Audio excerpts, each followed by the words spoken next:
Tala Fou whapuponga momo Tala Fou malisi ufonga le lau moi Wellington e mole nei tai au o le asoluas fultasi o Februari lua whelua wha. O le masina Fou le a malo loa loa iai le sa avea ma minista o tupe le whainga malo le leipa ua mawai atu Grant Robertson mai le pale mene. O le aia tau aveina le tofinga o le Vice Chancellor i le University o Otago, Savelina Robertson, lona nganga whaafetai ona o le whaaiaianga sa aveai o ia mawhaipule, mo le se fululima tausanga ua tuanai, ai maise o le avea o ia ma minista o tupe le atunu o, mo tausanga e ono, Savelina o le nganga whaafetai o le tootele, ai maise o le nawaianga whaopwhai, ona ngā luenga le leisa ia whaia, ai maise o lona whaafuenga o tupe le atunu o. I taimi whainga tau le COVID sa whao o atu fo i whaamanianga ta i tai o isi vaianga whaopwhai, ia Robertson, e ui sa iei fo i mawhaase a anisi o whaipule, sa iele manatol to tele, e ono se e atu Robertson e tai le leipa, ina ua whaamawai Jacinda Ardern pe tai na ia ta ua ile taimi, o ia ua limas fultasi tau sangolo na soifua, ma e fia ola isi o langa soifua malolo ina le lei.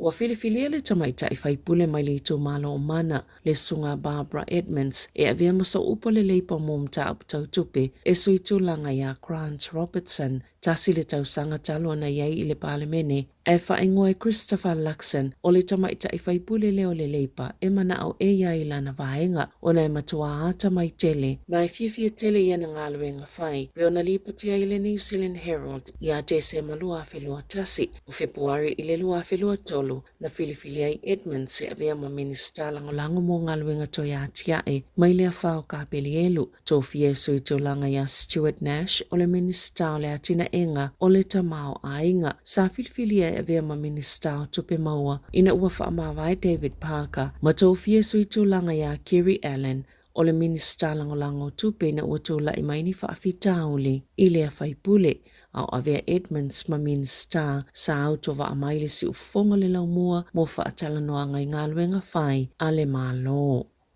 O loo whaawau peo na mawalalo le tausanga po le matua e soifua i tangata Māori in Pasifika i New Zealand na ilo papalangi ma isi tangata anu peitai o loo whaasolosolo malia lava o na la ititi le vaa peo na ta ua i se lipo tifo a le malo mo le soifua maloloina sa whaalauloina i le tae o ananafi e le te whaatu ora po le soifua maloloina New Zealand le lipo te le New Zealand Health Status mo le lua whelua tolu ma o le au te lengo le lipo te. O loo ta waile le leo le tūlanga le soifua maloloina o tangata New Zealand ma o loo wha le leia lava peitai e iei lava nei vaenga au tu o le soifua maloloina o loo wha awau peo na wha le tonu na wha lia le pule silo le soifua maloloina New Zealand le afionga whepulea i Machi apa o New Zealand o se tasi o tunu umai le au whainga to o ititi o loo wha awau peo na muli mawina i tūlanga wha le leo le umi o le soifua o tangata e ui le COVID ma o se whaamaoninga leo le matua le leo le tali atu a le soifua maloloina lautele i le nei taimi a toa. O le valu se fululua tau sanga le matua o lo tele ina whaataulanga i le umi le soifua o tangata le atunu. Ma i lunga la ititi atu lava o lea whainumera tau sanga e au sia e papalangi ma isi tangata anu i New Zealand. Ai leo le tūlanga le mo Pasifika ma Māori. Pe tele ina tai fitu tau sanga e vave mali liwa tuai tamaitai Māori. Na ilo papalangi ma isi tamaitai ai valu tau sanga i tele ina vave mali liwa ia li i Māori. Na ilo li i papalangi ma isi tangata nuu. Ai ono tau sanga mo tamaitai mali i Pasifika pe a whaatustus ai papalangi ma isi tangata nuu. Pe tai o tangata Asia i New Zealand e sili atu o na umi soifua na ilo isi lava tangata New Zealand e tolu tau sanga i umi e toai soifua o tina Asia na ilo papalangi ma isi tamaitai ai whaatau sanga moali i Asia na ilo papalangi ma isi a lii. O toi tolo i tua i lea sofa raili le tatalanga le supermarket le countdown i Dunedin South ina o toi maua fo isa isi i sumuli tae o ananafi safa amaoni e sasa upo le Woolworths le atolanga i le One News na tapunia le supermarket i lea soiva Februari ina ua maua ni lipoti oni i sumu sava ayai o se whaafitauli lea sa lipotia na whiangai mawhale o loa le Woolworth I le atunu, lea fo I Sāmoa I se tama I isumu I se sāna ti whala au le countdown, I le East Gate I Kalai Estete I le aso fito o Februari, sawa ia fo I se isumu I le aso lua se fulu tolu o Februari, I le Pack and Save I Lincoln Road, o le aso wharaile se fuluano o Februari, na whaalewa I le Woolworth se whaato e senga I tangata whaatau, o no ia whaale tonu sa fiaini supermarketi, a le countdown, wa whaamaonia o le ailoilo le Woolworth New Zealand, la lato ngā luenga ina ia fufua I lea whaafitauli.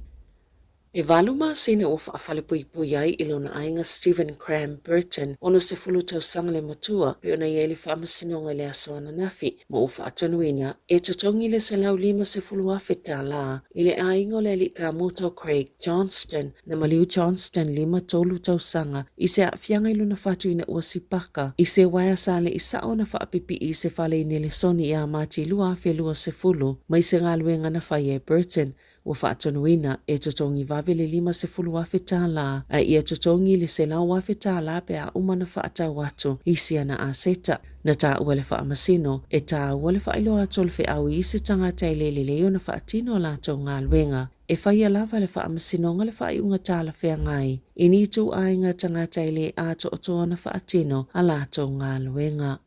Ua tālo sanga whaala potopotonga I langolango ina tangata benefiti I le malo ina ia whaataatia ese la lātou fuafuanga leo le a tuli loa I tangata benefiti sa whaatanu ina le minsta mo le atina enga o anga whasotai Louise Abston. Lana matanga luenga ina ia matua whaonga lava tapu matuutuunga e whaamautinua o lo matua sanga I tangata I e tali le benefiti e sa ili ni a lātou ngā luenga. Na sauno le minsta o le whaawawa I peo na tali o le benefiti o se Filinga le anisi o tangata o naile o lava ni whaasalanga o ave iai. Peitai, na whaalia se tasi o Tala Fou o tali le benefiti moe o sa ili ni ngā luenga e le aima se malamanamanga o le malo I whainga tāulo o lātou whesanga I nei. E lua se fulu tau sanga o se tama sale e se ainga e no foai I le lua whelua tolu. O le taimi nei, o lo o tau si o ia I le benefiti moe o lo o sa ili ni ngā luenga ma o lo o ngalua ni polo kalame e fsosoania I a te ia manisi tupolanga Tala Fou. Ia mauni ainga mautue no no foai mani ngā luenga. Sa whaalia se tasi o lo avea maso upo tangata benefiti e whainga tātele ni filifilenga mo ia tangata e lua tūlanga e o iai o lele ai o ni whale no no foai po o lele ai o ni tau mafa o nei le lava le benefiti mo tangata I tutongi ai whale o no foai ma tausi ai I lātou. O nisi tangata e iai whaafitauli e mafuai o na tali benefiti po o ni mea titele na tutupu I o lātou soifuanga. Na whaalia e polo Fesa Lisa Marriott o le University of Victoria a tuli I lātou ia le tutongi a lātou la fonga a awana I tuli loa tangata benefiti o le amaweni tupelelei mo le whainga malo. O ana nafisa fa ise fa ato ese ngalo ia mai le fa la potongo fo mai o le mafau le Royal Australian and New Zealand College of Psychiatrists o e sa waina le fale mai o tamaiti matupulanga la ite o le Lake Alice o se tasi o taimi masia sile le tala fa asolopito New Zealand pe ona ta ua le fa la potonga ise sa ili ngalo ia le malo I le lua felua tasi I sa wanga I whanau sa ile va ainga le malo sa mole mawina ini fa afitauli na tutupu ile fale mai o nisi ele ia afia lava I ngase o le mafau sa mawai fo ile fa awa o sa wanga I tutono le fale mai e afia I whainga fa malo si masa wanga matanga ma fuala au sa fa ngai le au whainga luenga I fa pipili e ngase ma fa ate ngase ile wila pe au ina fa asala ile vai tau le afi se lau fitu se fulu I lalo le vainga a le sa ta I ulua ile ngā luenga o Dr. Selwyn Leaks walua tau sanga talu ona maliu Leaks a ele I whai lava I eini molianga ele I moliaina Leaks ina ua mai aso e ngā leo ile tau whai ui ungol tasiva fitu se fulu ma le tau sanga nuafe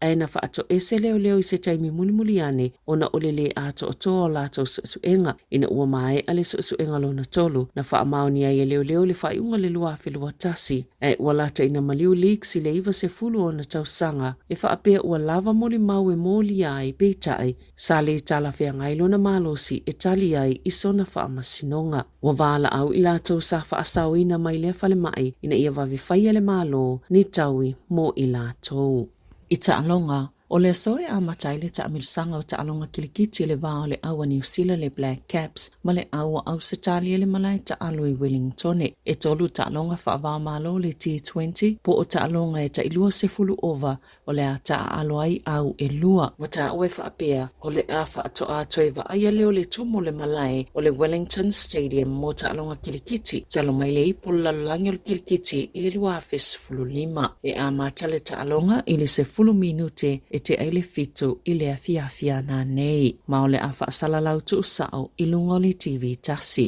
Tala Fou ia ma le si ufonga le laumua mo le nei vaenga o le tae au.